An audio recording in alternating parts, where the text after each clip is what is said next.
अजीब है ना, लेकिन सच में। लेकिन जब ये आदत बढ़ गई तो एक दिन मेरे पास कितना अच्छा कलेक्शन है चोरी के सामान का।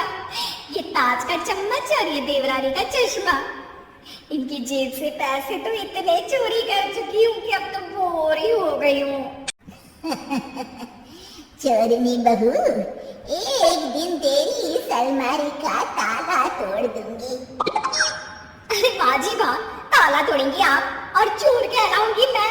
बड़ी आई ताला तोड़ने वाली। हाय की सबक सिखाने, मैंने तो उनकी ही हेयरक्लिप चुरा ली।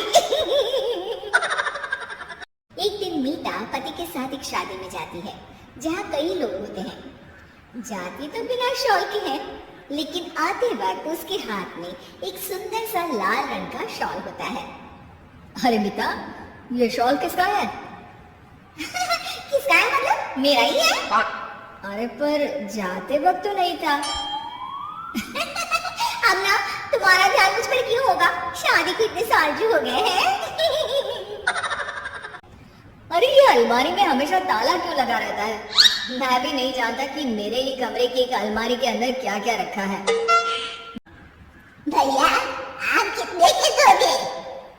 100 रुपए के 5। अरे भैया 6 दे दो 100 रुपए के। नहीं अम्मा जी, नहीं हो पाएगा। अच्छा दे दो, चलो। बेटा, बहू की चोरी करने की आदत से काफी परेशान हो गई हूँ। अच्छे घर की संपन्न बेटी और बहू बनने के बाद भी शौकिया तौर पर वो छोटी छोटी चीजें चोरी करती है। ये क्या बात कर रही हो माँ? शक तो मुझे भी था, लेकिन मैंने सोचा ये मेरा वहम है। हाँ बेटा, अब कुछ भी करके उसकी ये आदत को खत्म करना ही होगा। हाँ माँ, अब ये तुम ही सोचो, मुझे तो ऑफिस के लिए देर हो रही है। बहू चल, आज मुझे एक चश्मा खरीदना है। जरा मार्केट तक चलते हैं। हाँ माँ जी, चलिए ना। सास उसे लेकर एक चश्मे की दुकान में जाती है। हाँ जी, आप अपना पर्स चेक कराइए। क्यों? मैं क्यों अपना पर्स दिखाऊं? मैं तो नहीं दिखा रही। ठीक है, फिर मैं पुलिस को बुलाता हूँ। अरे बहू दिखा देना, क्यों जिद कर रही है? कौन सा तूने इन लोगों का कोई चश्मा चुरा लिया है जो डर रही है? आपकी बहू चोर है, मैं अभी पुलिस को बुलाता हूँ, इसे सजा मिलेगी। हे भगवान, बहू तू चिंता न कर, मैं ना तुझे खाना देने जेल आ जाया करूंगी। हाँ अरे मम्मी जी, ये क्या बोल रही है? मैं और जेल? न, एक छोटे से चश्मे की जेल। मैं पैसे दे देती हूँ बस इसके। अरे चोरी तो चोरी होती है, छोटी बड़ी क्या, सजा तो मिलेगी ही। नहीं मम्मी जी, मुझे माफ कर दीजिए। आज बचा लीजिए बस। मैं वादा करती हूँ आज के बाद किसी भी तरह की कोई चोरी नहीं करूंगी।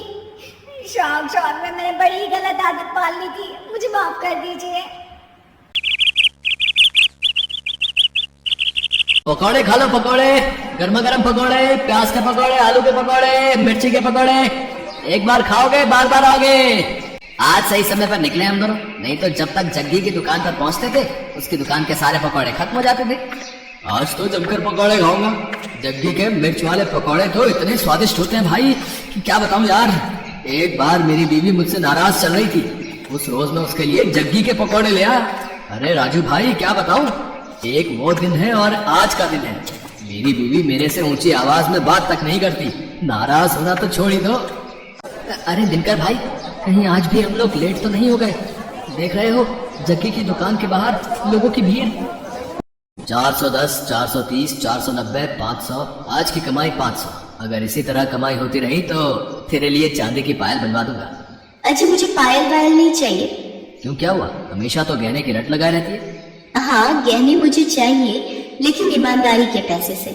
अरे तो मैं कौन सा स्मगलिंग कर रहा हूँ, ईमानदारी से ही तो पैसे कमा रहा हूँ। देखिए जी, ये आपको भी पता है आप कैसे पैसे कमा रहे हैं। पकौड़ों को बनाने के लिए आप क्या करते हैं, अगर किसी को पता लग गया ना तो फिर बवाल हो जाएगा, कोई आपको छोड़ेगा नहीं। अरे तू चुपचाप रह, फालतू की बड़बड़ मत कर। मुझे जैसे बेचना है पकौड़े मैं वैसे ही बेचूंगा।